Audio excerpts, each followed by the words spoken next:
ஸ்ட்ரைவர் வந்து king of DSA அப்படின்றது நம்ம எல்லாத்துக்குமே தெரியும். பட் ஸ்ட்ரைவரோட இந்த 180 கொஸ்டின்ஸ் உங்களை சக்ஸஸுக்கு கூட்டு போகாமல் ஃபெயிலியருக்கு தான் கூட்டு போயிட்டுருக்கு. என்னோட கமெண்ட் செக்ஷனில் எந்த கொஸ்டின் எடுத்து பார்த்தாலும் ஒரே ஒரு விஷயம் காமனாக இருக்கும், வெதர் ஸ்ட்ரைவர் இஸ் எனவ். அதுக்கான ஷார்ட்டான ஆன்சர் என்னன்னா நோ. பட் ஏன்னு பார்க்குறதுக்கு முன்னாடி நீங்கள் வந்து பிளேஸ்மெண்ட்டுக்கு ப்ரிப்பேர் பண்ணிட்டு இருந்தீங்களாலோ இல்லை கோடிங் படிச்சுட்டு இருந்தீங்களாலோ இந்த சேனலோட பேரை வந்து ஞாபகம் வச்சுக்கோங்க. இப்போ வாங்க வீடியோக்குள்ளே போகலாம். Let's get started. ஃபஸ்ட்டு நம்மளுக்கு பிளேஸ்மெண்ட்ஸ்னால் என்னன்னு தெரியணும். பிளேஸ்மெண்ட்ஸுன்றது ஒரு ரூம்குள்ளே உட்காந்து அவங்க தர கோடிங் கொஸ்டினை சால்வ் பண்ணுறதோ இல்லை கோடிங் ரவுண்டை கிளியர் பண்ணுறது மட்டும் கிடையாது. ஓகேவா? கம்பெனி நம்ம கிட்ட இருந்து எதிர்பார்க்குறது என்னென்னா நம்மளால் கிளியராக ஒரு ப்ராப்ளமை சால்வ் பண்ண முடியுதா, ரியல் லைஃப் சுச்சுவேஷன்ஸுக்கு ஏற்றாப்புல டெசிஷன் எடுக்க முடியுதா, அதுக்கப்புறம் கிளியராக கம்யூனிகேட் பண்ண முடியுதா அப்படின்றது தான்.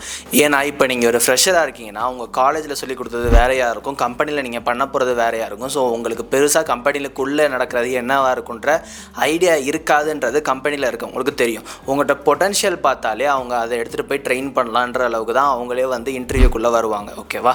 இதுக்கு இன்டர்வியூக்குள்ளே நீங்கள் போகும்போது ஸ்ட்ரைவரோட ஒரே ஒரு ஷீட்டை மட்டும் ஃபுல்லாக முடிச்சுட்டு போய் உட்காந்துருந்தீங்கன்னா டெஸ்ட் மேட்ச்சில் ஒரே ஒரு பவுலரை மட்டும் வச்சு ஜெயிச்சிடலாம் அப்படின்ற ஆசைப்படுற மாதிரி தான். நான் இதுக்காக வந்து ஸ்ட்ரைவர் சீட் வந்து ஒர்ஸ்ட்டு யாருமே யூஸ் பண்ணக்கூடாது அப்படின்னு நான் சொல்லவே இல்லை. ஸ்ட்ரைவரோட அந்த 180 கொஸ்டின்ஸில் இருக்க மாதிரி ஸ்ட்ரக்சர்டாக எல்லா டாபிக்ஸும் கவர் பண்ணுற மாதிரி வீடியோ சொல்யூஷன்ஸ் ஃபுல்லாக டீட்டெயில்டாக இன்டர்நெட்லேயே வேறு எந்த ஷீட்டுமே கிடையாது. அதை நம்ம தெளிவாக யூஸ் பண்ணால் அதை நம்மளால் வந்து ஃபுல் பொட்டன்ஷியலுக்கு வந்து யூஸ் பண்ண முடியும்.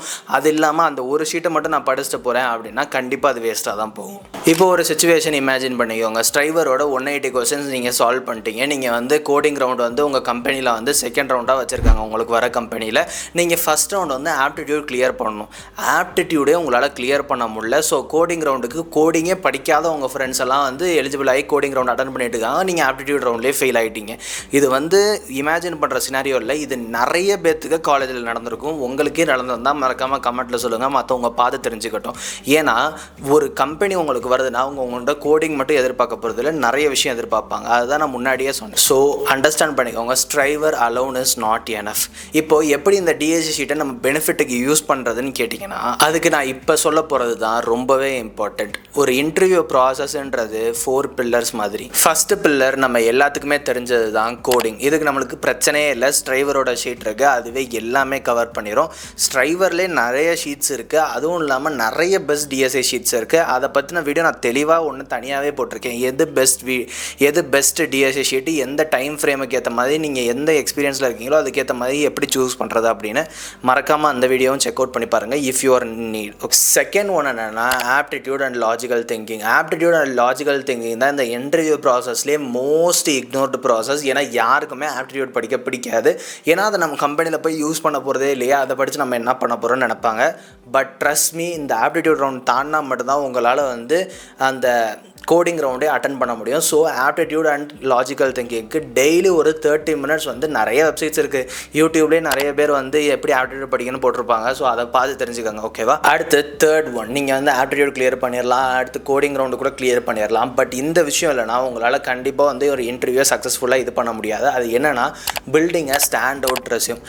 நீங்கள் ஃபார் எக்ஸாம்பிள் நீங்கள் ஒரு இன்டர்வியூராக இருக்கீங்க, ஒரு 60 பேர் வராங்க, 60 பேர் இல்லை 40 பேர் வந்து ஒரே மாதிரி ரெஸ்யூம் வச்சுருந்தாங்கன்னா உங்களுக்கு ஆப்வியஸாக வந்து அந்த 40 பேரை செலக்ட் பண்ணக்கூடாதுன்னு தான் தோணும். ஈவன் தான் அந்த 40 பேரில் 10 பேர் ரியலி டேலண்டடாக இருந்தாலும் கூட. பட் உங்கள் ரெஸ்யூம் வந்து யூனிக்காக இருந்துச்சு, அதில் போட்டுக்க ப்ராஜெக்ட்ஸ் வந்து யூனிக்காக இருந்துச்சுன்னா கண்டிப்பாக நீங்கள் செலக்ட் ஆகிறதுக்கு நிறைய சான்ஸ் இருக்குது. ஸோ உங்கள் ஃப்ரெண்ட்ஸ்கிட்ட இருந்து யாருமே ரெஸ்யூமை காப்பி அடிக்காதீங்க. மேக்ஸிமம் ஒரு ரெஸ்யூம் செய்கிறதுக்கு வந்து ஒரு நாள் வந்து மேக்ஸிமம் ஆகும். ஸோ அதை வந்து நல்ல ஏடிஎஸ் ஸ்கோர் இருக்க மாதிரி ஒரு ரெஸ்யூமை செய்யுங்க. நீங்கள் ரெஸ்யூம் செய்கிறது எப்படின்னு தெரியலனா இங்கே இருக்க இந்த வீடியோ கிளிக் பண்ணி பாருங்கள். ஓகேவா? அடுத்து 4th ஸ்டெப், இதுதான் வந்து இருக்கிறதுலே அல்டிமேட் ஸ்டெப். என்னன்னா ஒரு விஷயத்தை எப்படி கம்யூனிகேட் பண்ணணும் அப்படின்றத தெரிஞ்சுக்கோங்க. நான் நிறைய பேரை பார்த்துருக்கேன், எக்ஸ்ட்ரீம்லி டேலண்டடாக இருப்பாங்க. பட் அந்த கம்யூனிகேஷன் ப்ராப்பராக இல்லாதனால அவங்களால வந்து கம்பெனிஸை கிளியர் பண்ண முடியாமல் இருந்திருக்கு. நீங்கள் ஒரு விஷயம் எப்படி பேசுகிறீங்க, அதை அடுத்தவங்க எப்படி புரிஞ்சுக்கிறாங்க அப்படின்றத பொறுத்து தான் உங்களை அந்த இன்டர்வியூவில் கடைசி ரவுண்டே இருக்குது. ஓகேவா? நீங்கள் வந்து ஒரு விஷயம் எல்லா விஷயமே எல்லாத்துக்குமே தெரிஞ்சிருக்காது. ஸோ உங்களுக்கு தெரியாத விஷயத்தை எப்படி சொல்லி புரிய வைக்கிறீங்க, உங்களுக்கு தெரிஞ்ச விஷயத்தை எப்படி சொல்லி புரிய வைக்கிறீங்க, இது எல்லாமே வந்து ரொம்பவே இம்பார்ட்டண்ட். ஸோ கம்யூனிகேஷனுக்கு ப்ராக்டிஸ் பண்ணுங்கள். நீங்கள் குரூப் குரூப்பாக சேர்ந்து பண்ணாலும் சரி, இல்லை வந்து எப்படினாலும் கம்யூனிகேஷனுக்கு ப்ராக்டிஸ் பண்ணலாம். பட் அதை பண்ணாமல் விட்டுறாதீங்க. கோடிங் மட்டும் இருந்துடாதீங்க உங்களோட இன்டர்வியூ ப்ரிப்பரேஷனில். ஓகேவா? இதெல்லாம் நீங்கள் கரெக்டாக பண்ணிட்டீங்கன்னா நீங்கள் கண்டிப்பாக ஸ்ட்ரைவரோட டிஎஸ்சி ஷீட்டையுமே சேர்த்து உங்களோட இன்டர்வியூ ப்ராசஸை கரெக்டாக முடிச்சிடலாம். வேறு ஏதாவது டிப்ஸ் வந்து நீங்கள் தேவைப்பட்டுச்சு, நான் இன்டர்வியூவில் அட்டன் பண்ண இதை என்னால் பண்ண முடியல, நான் இதை பண்ணியிருக்கலாம் பெஸ்ட்டாக அப்படின்னு சொன்னீங்கன்னா மறக்காமல் கமெண்ட்ஸில் லீவ் பண்ணுங்கள். All the best. அடுத்த வீடியோவில் பார்ப்போம். பாய்.